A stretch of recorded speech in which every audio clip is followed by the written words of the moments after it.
us assemble here, as the year's memorial store, honored days and names we reckon, days of comrades gone before, lives that speak and deeds that beckon from the dreaming of the night to the labors of the day.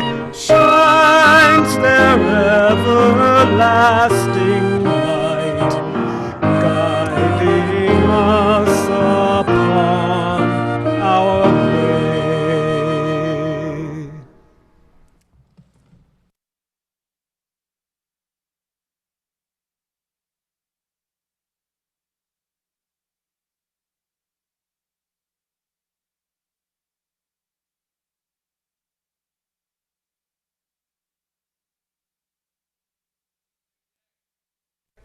This is a new day full of sound and light and expectation.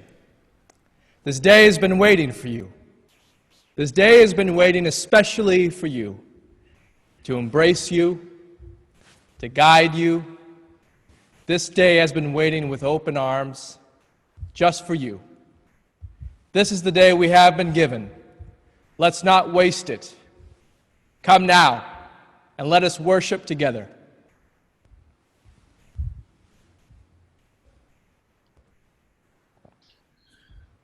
Good morning. I am honored to be serving on this Sunday as we acknowledge two different yet intersected elements of the ongoing struggle for human dignity. I am particularly humbled as I am neither LGBTQ nor a person of color, but consider myself a grateful ally to both communities. Friday was June 19th, Juneteenth, which recognizes the 155th anniversary of the last enslaved people in the United States being informed that they were indeed no longer enslaved. Though the Emancipation Proclamation had been signed by President Lincoln in September 1862 and placed in effect on January 1st, 1863, the last notification did not occur until General Gordon Granger issued the following statement in Galveston, Texas on June 19, 1865. Quote, "The people of Texas are informed that, in accordance with the proclamation of the Executive of the United States, all slaves are free. This involves an absolute equality of personal rights and rights of property between former masters and slaves, and the connection heretofore existing between them becomes that between employer and hired labor. The freedmen are advised to remain quietly at their present homes and work for wages. They are informed that they will not be allowed to collect at military posts and that they will not be supported in their idleness, either there or elsewhere." End quote. That was only 155 years ago. It's also Pride Month, when we recognize the civil rights struggles of the LGBTQ community, and most notably Stonewall, which started in late June 1969.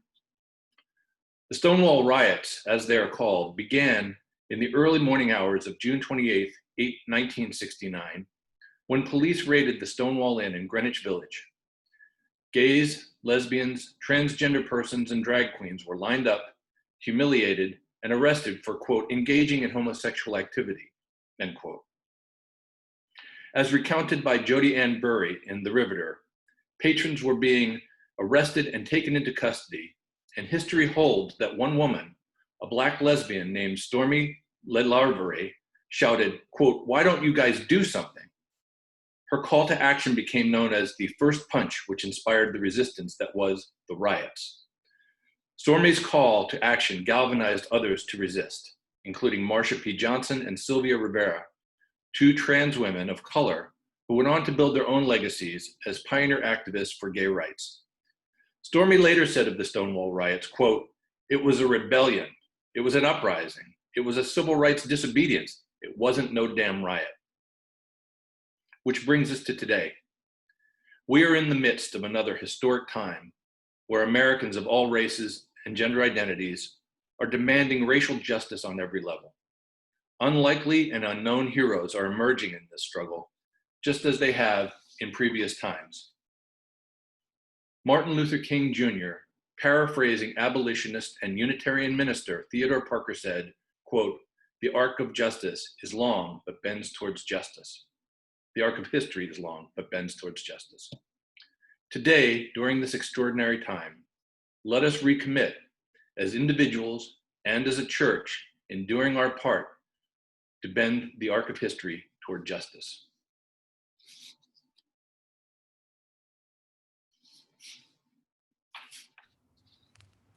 Thank you, John, for that beautiful introduction.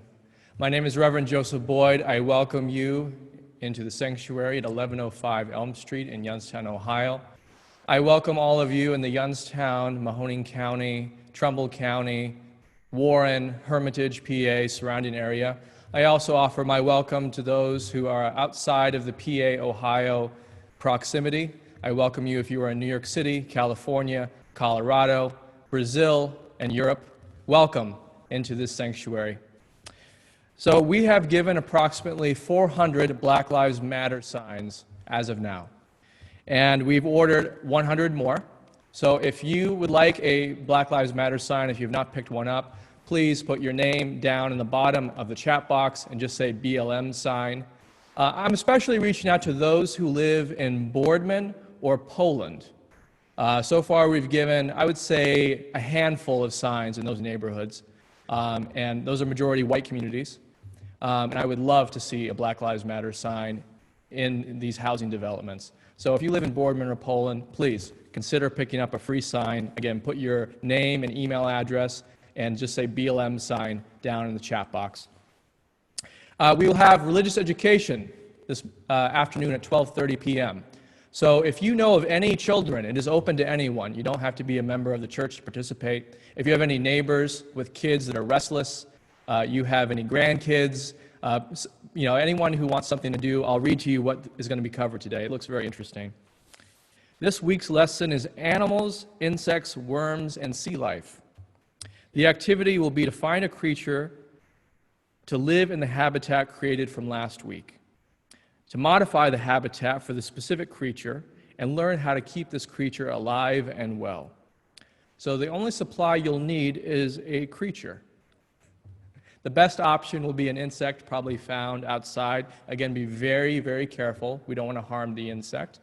And we'll offer a habitat so this insect may thrive and live.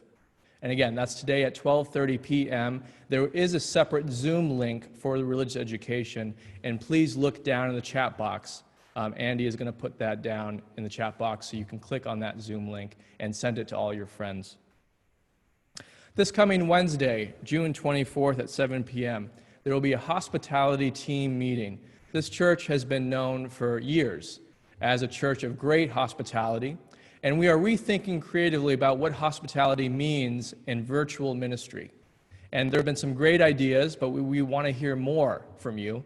So please consider participating with Linda Moan this coming Wednesday at 7 p.m., and it will be on this Zoom link.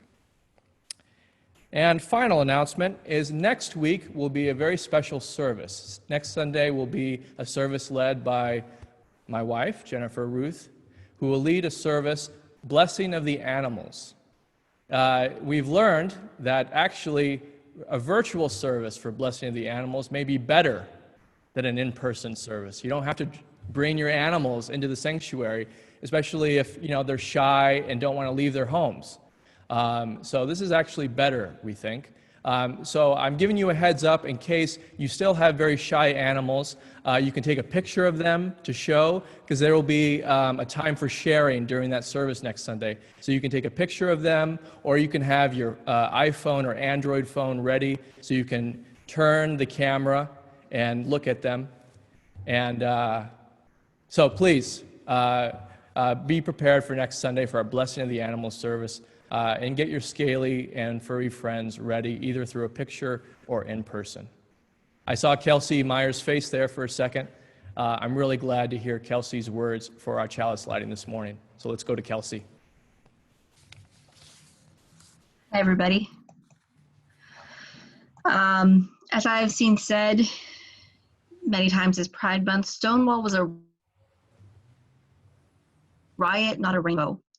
In these past few weeks, after we have seen clashes between protesters and police forces, as we stumble into Pride Month almost by accident, unable to attend the usual parties and parades that are so signature of our movement, in this June, I think about Marsha P. Johnson, I think about Stonewall, I think about the queer people who have gathered together with a rallying cry, who have fought over the past 5 decades for queer rights, for Black rights, for queer Black rights. I think about Raya Milton. I think about Dominique Remy Fells. I think about Tony McDade.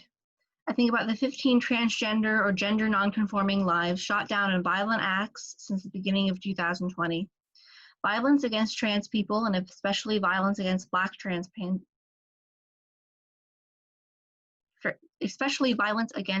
trans people, is more than a problem, it's an epidemic. Of the 26 transgender or gender nonconforming people killed in 2019, 91% were Black women and 81% were under the age of 30. A pride that does not embrace trans people is not pride. A pride that excludes Black people is not pride. Pride is about inclusion. The word queer is about inclusion. It doesn't require you to identify yourself as anything other than different and embraces you for your differences. I remember before I came out, I would cling to that word, queer. I would think to myself quietly, I'm queer and I'm here. Now I have the luxury of being loud about it. I have the luxury of every so often getting the chance to talk about it in a public setting. I refuse to be quiet anymore. Pride has always been a riot, even when it's dressed up as a party. Pride is joy. Pride is the opposite of shame. But pride is also a reminder that we have things to fight for, and we will fight for each other because we are all we have. We light this chalice in memories of those who have fallen and in celebration of those who are still with us.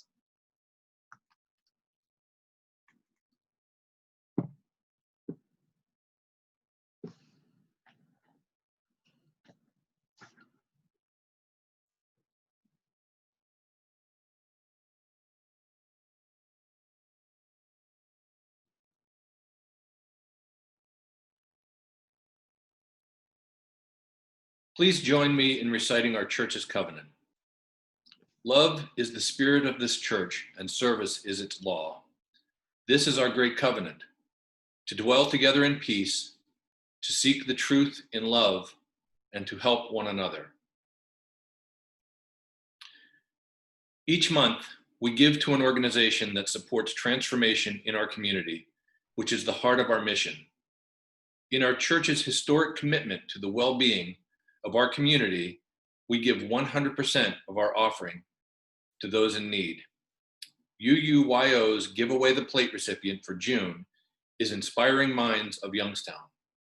Inspiring Minds of Youngstown is a youth enrichment program dedicated to empowering underrepresented youth in our community through education and exposure to life-changing experiences. It is our vision to see the youth become leaders in politics, community, and industries that will impact generations in the city. We will now receive the offering that supports the life of Youngstown, the Mahoning Valley, and our wider world.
Please join me in meditation.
This is an excerpt from When They Call You a Terrorist, a Black Lives Matter memoir by Patrice Kahn-Coulars.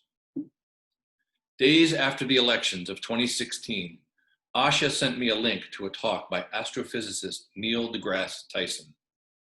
We have to hope, she says to me across 3,000 miles, she in Brooklyn, me in Los Angeles. We listen together as Dr. deGrasse Tyson explains that the very atoms and molecules in our bodies are traceable to the crucibles in the centers of the stars that once upon a time exploded into gas clouds.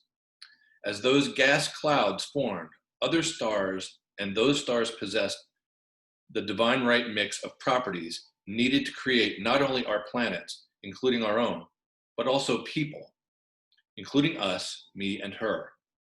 He is saying that not only are we in the universe, but that the universe is in us. He is saying that we, human beings, are literally made of stardust. And I know when I hear Dr. deGrasse Tyson say this, that he is telling the truth, because I have seen it since I was a child, the magic, the stardust we are, in the lives of the people I come from. I watched it in the labor of my mother, a Jehovah's Witness, and a woman who worked 2 and sometimes 3 jobs at a time, keeping other people's children, working the reception desks at gyms, telemarketing, doing anything and everything for 16 hours a day, the whole of my childhood in the Van Nuys barrio where we lived. My mother, Coco Brown and Smooth, disowned by her family for the children she had at a very young and as a very young and unmarried woman. My mother never giving up despite never making a living wage. I saw it in the thin brown face of my father, a boy out of Cajun country, a wounded healer, whose addictions were born of a world that did not love him and told him so not once, but constantly. My father, who always came back, who never stopped trying to be a version of himself there were no mirrors for. And I knew it because I am the 13th generation progeny of a people who survived in the hulls of slave ships, survived the chains, the whips, the months of laying in their own shit and piss. The human beings legislated as not human beings who watched their names, their languages, their goddesses and gods, the arc of their dances and the beats of their songs, the majesty of their dreams, their very families snatched up and stolen, disassembled and discarded, and despite this built language and honored God and created movement and upheld love, what could they be but stardust? These people who refused to die, who refused to accept the idea that their lives did not matter, that their children's lives did not matter.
hearts beat as one, and burdened by faith, we dare to proclaim we are standing on the side of love.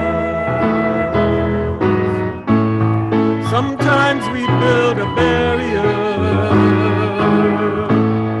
to keep love tightly bound, corrupted by fear, unwilling to hear, denying the beauty we found. We are standing on the side of love, hands joined together as hearts beat as one, and burdened by faith, we dare to proclaim we are standing on the side of love. We are standing on the side of love.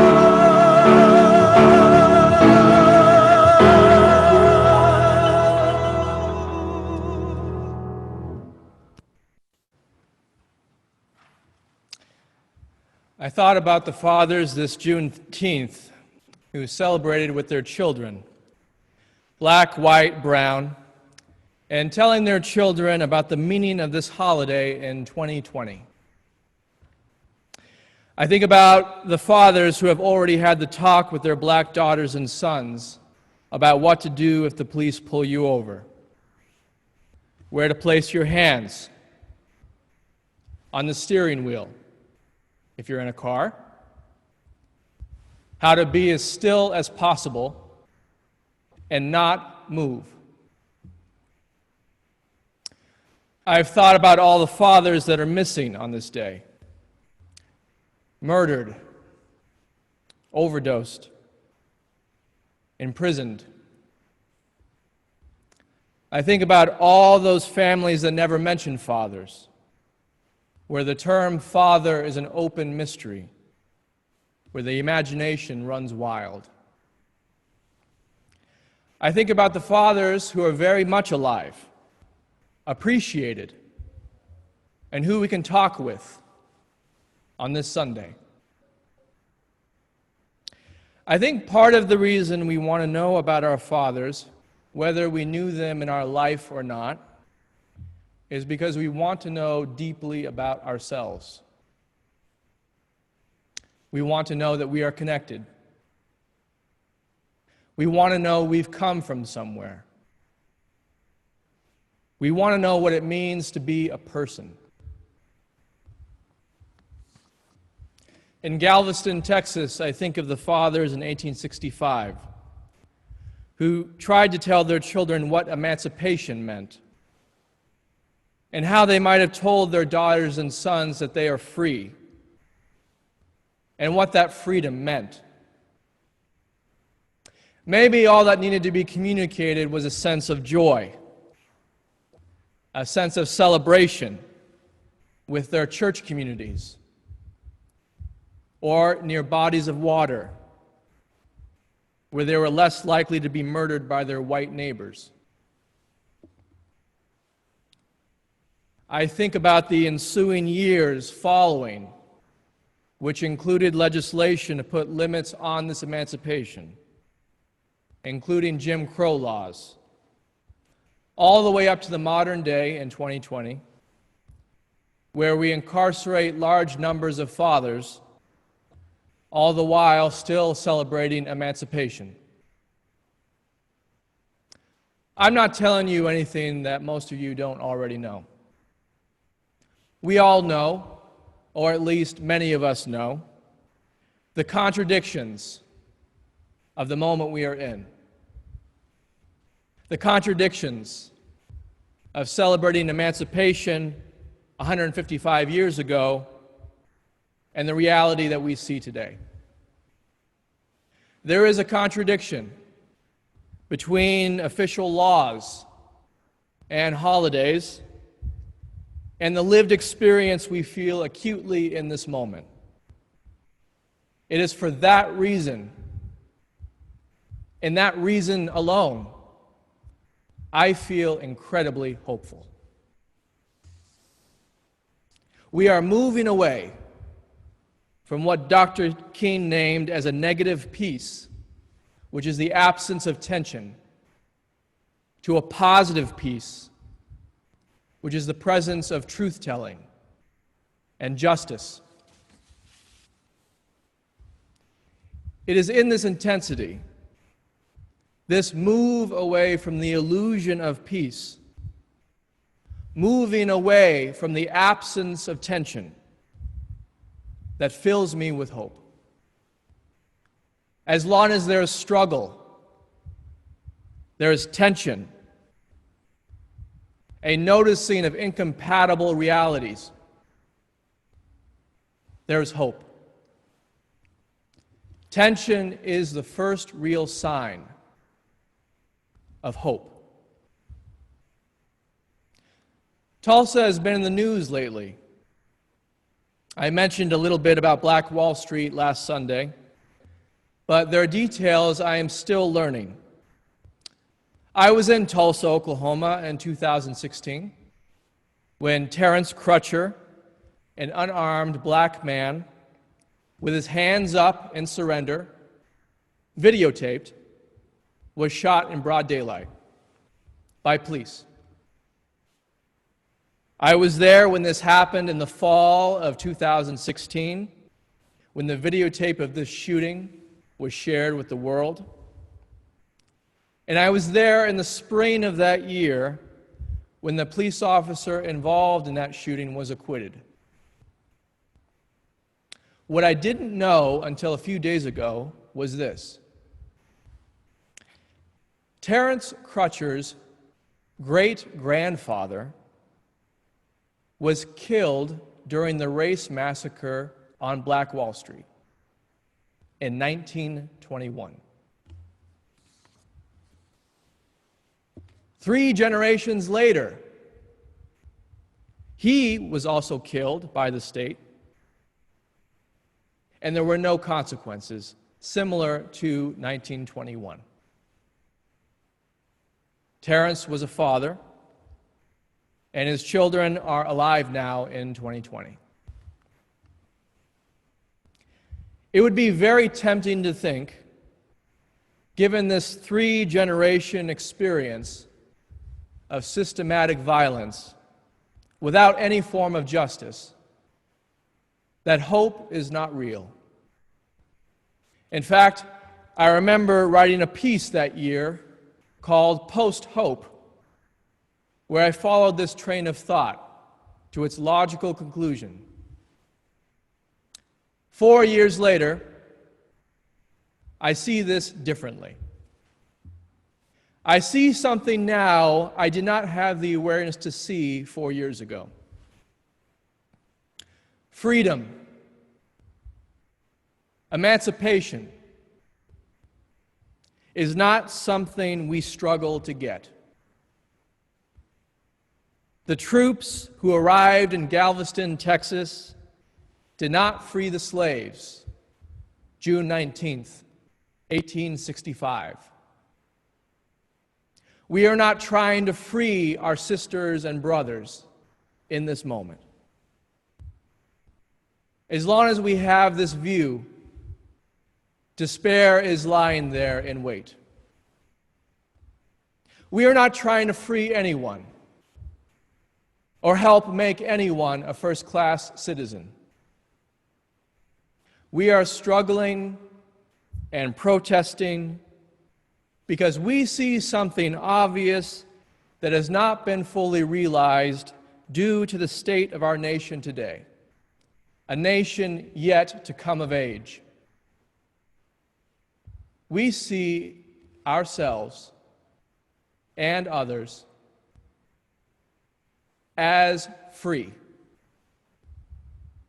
We see each other, black, brown, white, as first-class citizens. Our struggle today is an embodiment of this truth. The struggle is much bigger than our conception of success or failure, of whether this movement will last a few weeks or a few years.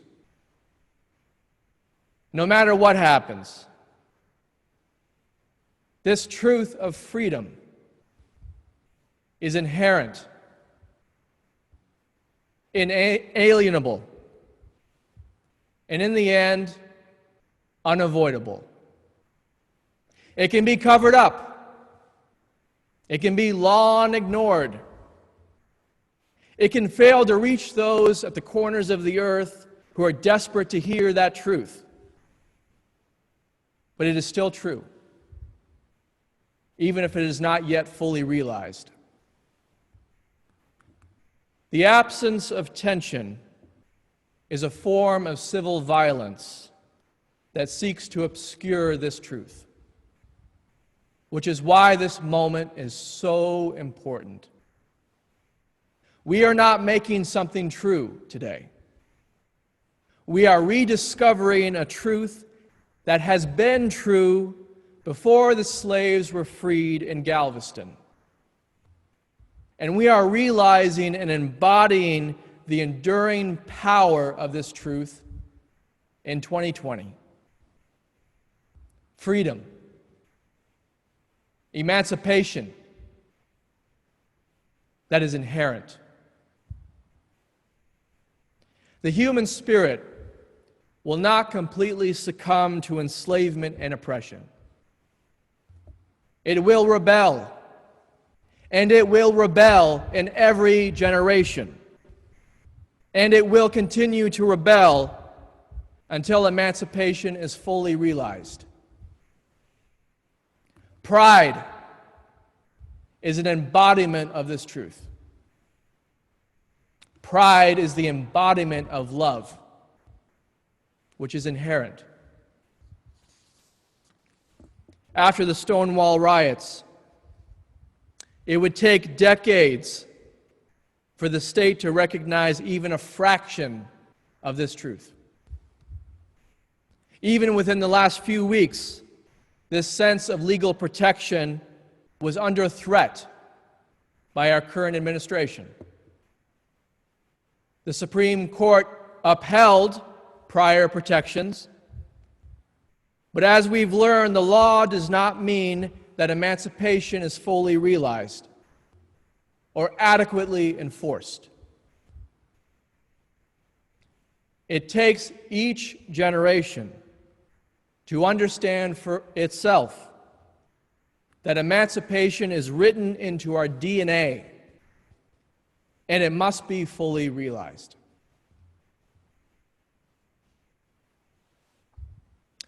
I wonder what my father would have thought of this time.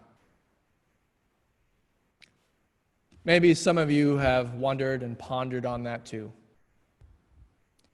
My father died almost 15 years ago, and he grew up, like all of us, in very particular circumstances. He was born and raised a Jehovah's Witness. The only stories he shared with me about his own father were about moments of cruelty. His father stealing his allowance money to buy alcohol, being physically and verbally abusive.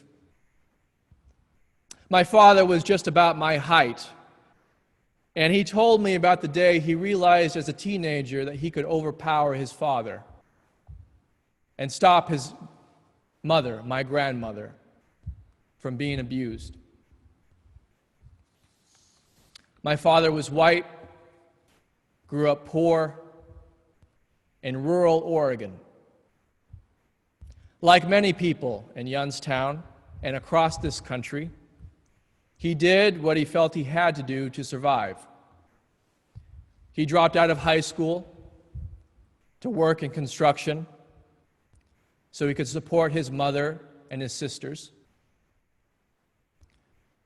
Growing up, my mother encouraged me to become a lawyer, and my father always told me the religious calling was the highest.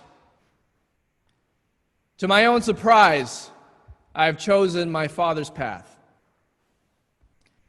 I remember him telling me about the Jehovah's Witnesses during the Holocaust who were given the opportunity to avoid the concentration camp if they would sign a document renouncing their faith. I remember him telling me that following what you hold to be true can be extremely costly, but to take comfort from those who came before and paid the price in their own time and in their own way. I remember him saying that freedom from pain was never freedom if it meant you had to give up who you are. When I think of my father, I think of what it means to live with integrity. In that gap between what is and what could be. I think of what it means for me to be a man, what it means to be a fully alive man, a free man. I feel fortunate I never doubted my father's love or commitment. I don't know if I'm the only one, and I would love to hear during the talk back if I am or not. But when I think of my father, I feel a great sense of mystery, and this sense that I've only scratched the surface of who he really was. My father never voted, not even once. He never marched or attended rallies. I never heard him talk about the state of the world. He talked a lot about baseball. Yet his life has opened up a path for me, a path that is consistent, yet different from the path that he took. Without my father, I don't think I would have become a minister. It's one of the great joys of my life. In this time of year on Father's Day, I feel a mix of gratitude and poignancy. A poignancy because he's no longer alive, but also paradoxically, incredibly alive in my life. Coming of age is a particular process for each of us. I've had my own journey, and I'm sure you have had yours, in ways that are perhaps very different. I'm pained when I hear of youth who are shunned by their fathers because they come out as gay or trans, or they don't seem to meet the spoken or unspoken expectation that was placed. I've also heard stories of those who were raised by their fathers as a single parent, and the ways their fathers stretched themselves to make sure they knew they were loved. But I think many of us at some point in our lives, with our fathers and in our relationships, confront the gap between what is and what could be, even if what was there was more or less all right. We discover there is more to our fathers. There is more to the story. More to who we actually are. Again, realizing this gap and living into this tension is a sign of hope. The gift of a father is not that they make us who we are. They help us realize who we are. They don't give us freedom to live in this world. They help us realize freedom that is inherent, that can't be given or taken away. We all have the capacity of choice, even if we live in a system that works tirelessly to disavow us or those we love of that choice. It's destined to fail because freedom can't be given and it can't be taken away. It's inherent. The struggle to fully realize it and share it, to embody it, that is our struggle. We have great examples of ways of embodying this sense of innate freedom, this innate emancipation of body and spirit. Marsha P. Johnson, Sylvia Rivera, Patrisse Cullors. Those are just a few of the well-known embodiments. There are countless others. The Fathers in Galveston, Texas, June 19, 1865. The Fathers, both deceased and survived, June 1st, 1921, in Tulsa, Oklahoma. And all the fathers, women, and non-binary folk who refuse to give up the struggle, June 21st, 2020, and beyond. Embodying and sharing in the reality of emancipation is a spiritual practice. It is a social justice practice. It is the practice of being who we really are. I hope you all enjoy this Father's Day.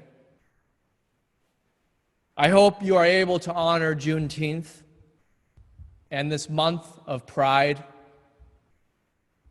I hope you continue to seek out ways to express your love and help others to embody freedom, personally and systemically.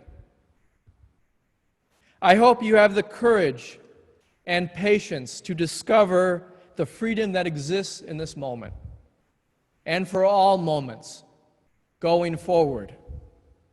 A freedom that can't be given, a freedom that can't be taken away. Please pray with me. Spirit of love, we are grateful to be alive this Father's Day. We offer a special blessing this morning on all the fathers and all the father figures in our life who have showed us who we are and who we might become. Please help us to live in this day with gratitude and with tenderness for those of us who have lost or those who feel grief about what could have been. Please comfort those who are in that moment.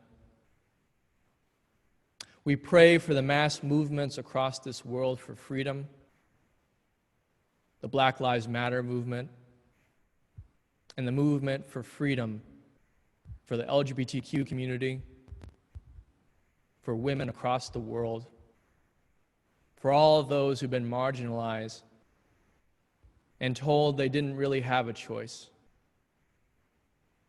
Help us to be grateful for the capacity of choice, the choice that is always there, a choice that can't fully be given or taken away, a choice that is inherent. All this we pray. Amen.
extinguish this flame, but not the light of truth, the warmth of compassion, or the fire of commitment. These we keep in our hearts until we are together again.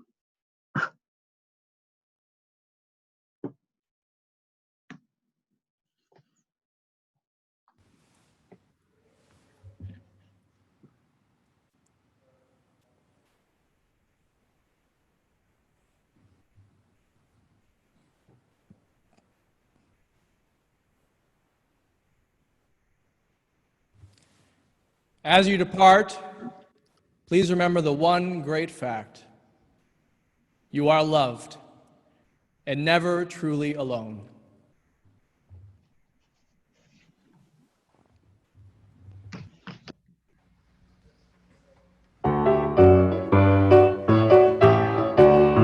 We come from the fire, living in the fire. Go back to the fire, turn the world around. We come from the water, living in the water. Go back to the water, turn the world around. We come from the mountain, living on the mountain. Go back to the mountain, turn the world around. Oh, so is life. Ah, so is life. Oh, so is life. Ah, so is life. Who I am, who I know, who you are. See one another clearly. Do we know who we are? Oh, so is life. Abadiwa, so is life. Oh, so is life. Abadiwa, so is life. Water makes the river, river wash the mountain. Fire makes the sunlight turn the world around. Heart is of the river, body is the mountain. Spirit is the sunlight, turn the world around. We are of the Spirit, truly of the Spirit. Only can the Spirit turn the world around. Oh, so is life. Abatiwa, so is life. Oh, so is life. Abatiwa, so is life.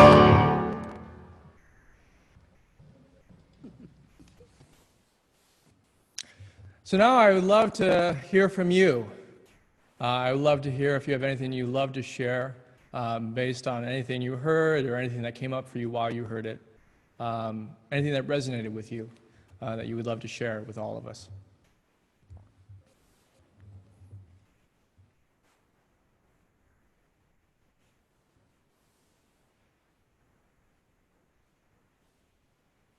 Don't be shy.